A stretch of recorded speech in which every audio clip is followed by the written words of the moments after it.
नाम सुन के क्या लगता है आपको? प्यार का एहसास क्या होता है? तो चलिए आज हम आपको बताते हैं प्यार का एहसास का मतलब क्या होता है। ये कहानी एक रईस परिवार की लड़की जिसका नाम राधिका है और दूसरी ओर एक मध्यम परिवार का लड़का जिसका नाम अमन है। दोनों एक दूसरे से बहुत अलग हैं, लेकिन क्या उन्हें एक दूसरे से प्यार हो पाएगा? चलिए जान लीजिए आप खुद ही। राधिका बचपन से एक आलीशान घर, गाड़ी और रहन सहन में पली बड़ी है। वही अमन बचपन से अपने परिवार को संघर्ष करता देख बड़े होते होते उससे अपने जिम्मेदारी का एहसास होने लगा। ज्यादा पैसे न होने के कारण से वो ज्यादा पढ़ लिख ना सका। वही दूसरी ओर सब कुछ होने के बाद भी राधिका को पढ़ने लिखने का मन ना होने के कारण पढ़ ना सकी। वक्त के साथ साथ दोनों बड़े हुए अपने अपने रहन सहन से। एक और अमन एक छोटे से कार कंपनी में काम करने लगा। वही दूसरी ओर राधिका अपने जिंदगी घूमने मस्ती में बिताने लगी। एक दिन आया जब दोनों का एक दूसरे से सामना हुआ। वो कुछ इस तरह हुआ कि एक दिन अमन एक कार को टेस्टिंग करने निकला था। वही राधिका अपने दोस्तों के साथ कार में घूमने निकली थी। थोड़ी दूर जाके राधिका की गाड़ी खराब हो गई और उसी वक्त अमन ने देखा कि कोई वहां लिफ्ट मांगते हाथ दिखा रहा है। अमन गाड़ी साइड में कर उतर के राधिका की ओर गया। फिर क्या राधिका उससे देख पूछने लगी, क्या आप हमें थोड़ी दूर तक छोड़ सकते हैं? अमन उसकी बातों को सुन के चुपचाप गाड़ी की ओर गया और गाड़ी चेक करने लगा। ये देख राधिका को अच्छा नहीं लगा कि वो किसी से पूछ रही है और अमन जवाब नहीं दे रहा। अमन कुछ देर बाद बिना किसी से कुछ कहे चले जाता है। ये देख राधिका को कुछ समझ नहीं आया। तभी पीछे से आवाज आते हुए, राधिका गाड़ी चालू हो गई, अंदर आ जा। ये सुन। राधिका उससे शुक्रिया करने जाती तब तक अमन निकल चुका था। राधिका फिर गाड़ी में बैठ चले गई। एक दिन आया जब राधिका का जन्मदिन था। वो हर साल की तरह अपने परिवार के साथ मंदिर गई। वहां उसने अमन को फिर से देखा। वो देखते ही उसके पास गई, उससे उस दिन के लिए शुक्रिया कहने।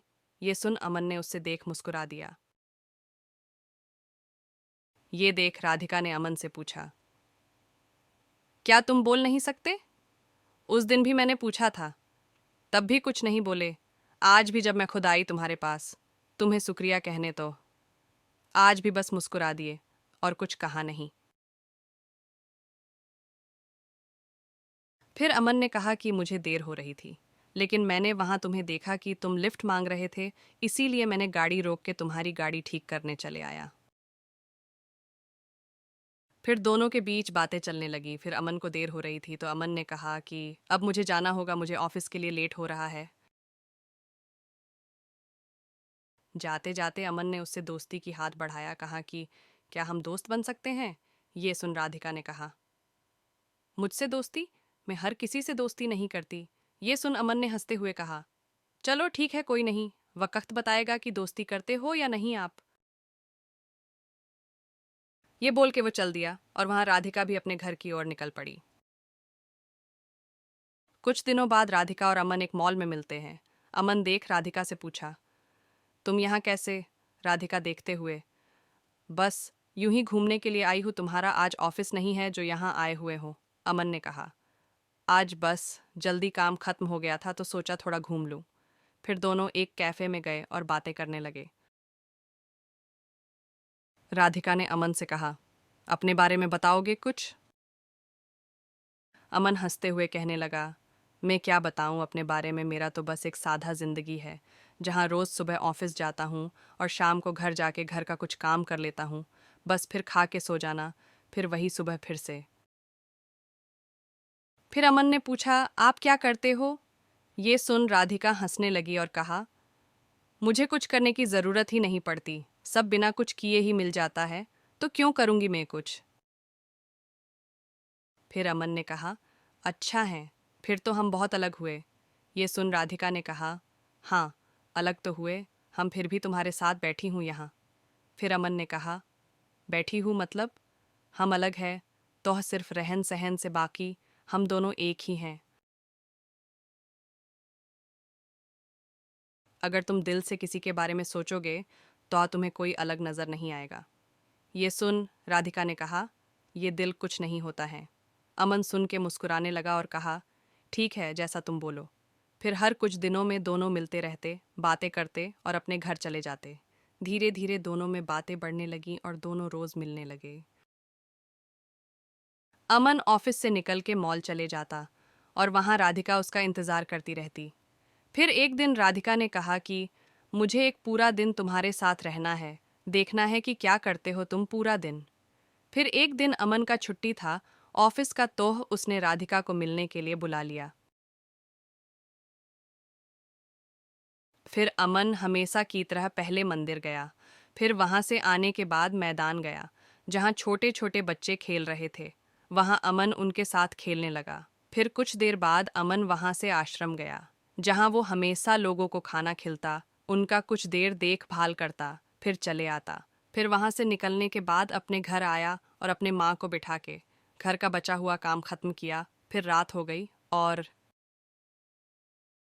उसने राधिका को घर छोड़ आया और कहा, ये रहता है मेरा छुट्टी का दिन और यही है मेरी आम जिंदगी, जहां जितना हो पता है उतना मैं करने की कोशिश करता हूँ। ये सुन राधिका बिना कुछ कहे चले गई और पूरी रात सोचते रही। ऐसे भी लोग होते हैं जहां अपना छोड़ दूसरे के बारे में इतना सोचते हैं। और एक मैं हूं जो आज तक अपने माँ पापा की मदद तो दूर, आज तक पूछा भी नहीं कि वो कैसे हैं, वो करते क्या हैं। ये सब सोच राधिका भावुक हो गई और अपने माँ के पास चले गई। उसने देखा माँ उसकी काम कर रही होती है। जैसे ही वो माँ पुकारती है, माँ वहां से, क्या हुआ, कुछ चाहिए तुम्हें, बोलो।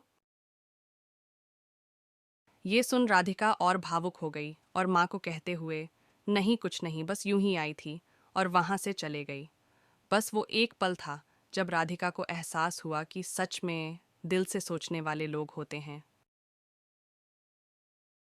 फिर क्या मानो राधिका की दुनिया ही बदल गई। अगली सुबह वो पापा के पास गई और कहने लगी, आज से मैं भी आपके साथ ऑफिस जाऊंगी, मुझे भी आपके काम का बोझ उठाना है। ये सुन पापा सोच में रह गए कि क्या हो गया मेरी बेटी को, आज इतने सालों बाद अचानक से ये ख्याल कैसे आया। और अंदर ही अंदर खुश भी हो रहे थे कि उनकी बेटी अब बड़ी हो रही है, अपने जिम्मेदारी समझने की काबिल बन गई है। बस फिर शाम को हमेशा की तरह वो अमन से मिलने चले गई। बस फर्क इतना था, आज की हमेशा वो घर से आती थी, आज वो ऑफिस से आई है। ये देख अमन को खुशी हुए और उसने राधिका से पूछा, तो दिलो होता है ना। ये सुन राधिका हंसने लगी और उससे माफ़ी मांगते हुए उससे फिर से शुक्रिया कहा कि उसके वजह से आज वो अपने आप को पहचान पाई कि उसकी ज़िंदगी ज़िंदगी क्या थी और वो किससे समझ बैठी थी। तो अब आगे क्या बताऊं आपको, आगे का तो आपको समझ आ गया होगा क्या हुआ रहेगा। हर कहानी की तरह दोनों को अंत में एक दूसरे से प्यार हो गया और दोनों एक दूसरे के साथ रहने लगे। अमन को एक साथी की जरूरत थी जो उसे समझे, प्यार करे, और राधिका को सच्चाई की एक जिम्मेदारी की जरूरत थी जो उससे अमन ने दिखा दिया। जाते जाते मैं आपको एक बात बताना ही भूल गया, दोनों एक दूसरे से मिले, बातें किए, घूमने रहे एक दूसरे एक साथ, लेकिन अभी तक दोनों ने एक दूसरे से अपना नाम नहीं पूछा। ना अमन ने कभी पूछा कि आपका नाम क्या है, और ना ही राधिका ने अमन से कभी उसका नाम पूछा। तो इस कहानी का अर्थ यही था कि किसी की पहचान जानना या पूछना जरूरी नहीं। जरूरी बस ये है कि आप बिना जाने कितना उस पे यकीन करते हो और उसकी मदद करते हो। राधिका एक ऐसी लड़की थी जिसे हमेशा से घूमना, मस्ती करना ये सब में अच्छा लगता, और अमन एक ऐसा लड़का था जिसे हमेशा से उसकी जिम्मेदारी उसे पकड़ी रहती। दोनों एक दूसरे से काफी अलग थे, लेकिन अंत वही एक दूसरे के लिए बन गए। तो प्यार कभी भी और किसी से भी हो जाता है, आपको ना उसके लिए अपनी जिम्मेदारी से भटकना है और ना ही उसके लिए कुर्बानी देनी है।